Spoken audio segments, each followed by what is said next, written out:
उपमुख्यमंत्री अजित पवारांचे पुतणे युगेंद्र पवार आपल्या बरोबर आहेत.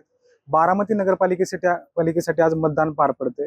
तर याविषयीच आपण त्यांच्याशी बोलणार आहोत. तर काय सांगाल, आज मतदान पार पडते नगरपालिकेचे?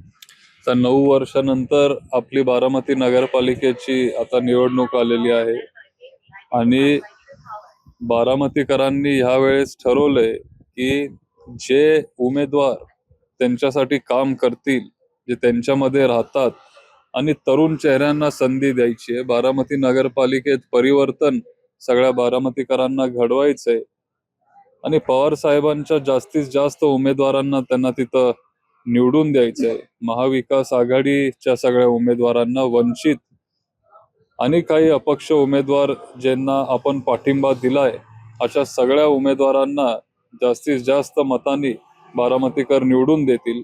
हे चित्र आपल्याला तुम्हाला दिसेल. तुम्ही सकाळपासून प्रत्येक बूथवर फिरताय, काय जाणवतं? खूप चांगला प्रतिसाद आपल्याला बघायला मिळतोय. आता आपण इथं खंडोबा नगरच्या बूथवर आलोय. इथं पण खूप चांगला प्रतिसाद आपल्याला नागरिकांचा बघायला मिळतोय.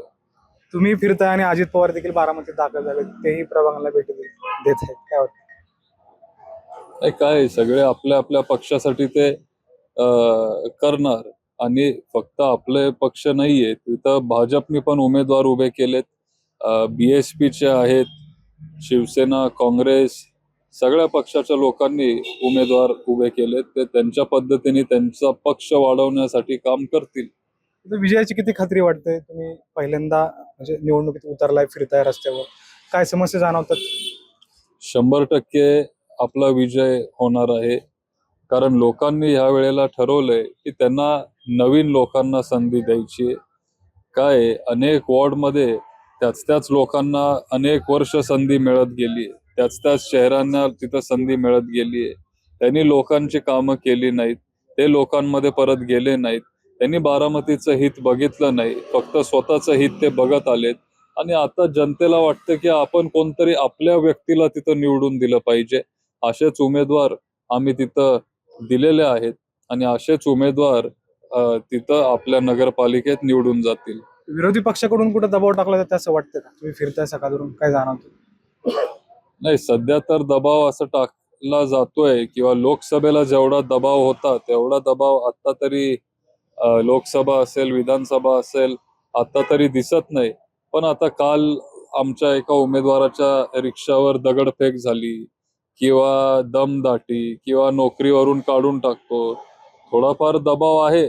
असं नाही की अजिबातच दबाव नाहीये, पण पूर्वी जेवढा दबाव होता तेवढा दबाव आत्ता नाहीये, हे पण मान्य करावं लागेल.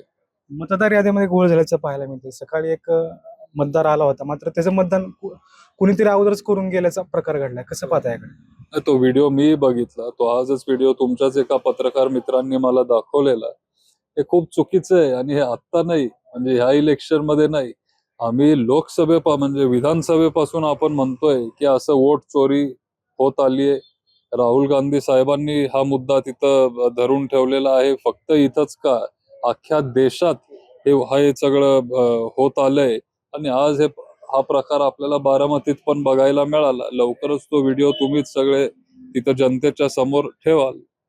तुम्ही आता फिरताय, अजून फिरणार आहात, नेमकं काय किती विजयाची खात्री आहे आणि कसा अंदाज तुम्हाला येतो? 100% विजय आम्हाला मिळणार आहे. आता कुठल्या सीटवर आणि किती, हे आपल्याला उद्या कळेल. पैसे वाटप झाल्याचा आरोप केला जातो विरोधकांनी. काय आता बारामती नगरपालिकेत पूर्वी पवार साहेबांनी पण एक स्टेटमेंट केलेलं की 50 वर्षापूर्वी किंवा 40 वर्षापूर्वी ते होत होतं, आता पण ते होत असेल असं लोक म्हणतात. आपल्याबरोबर हे उपमुख्यमंत्री अजित पवारांचे पुतणे युगेंद्र पवार होते. दीपक पडकर, मटा ऑनलाईन, बारामती.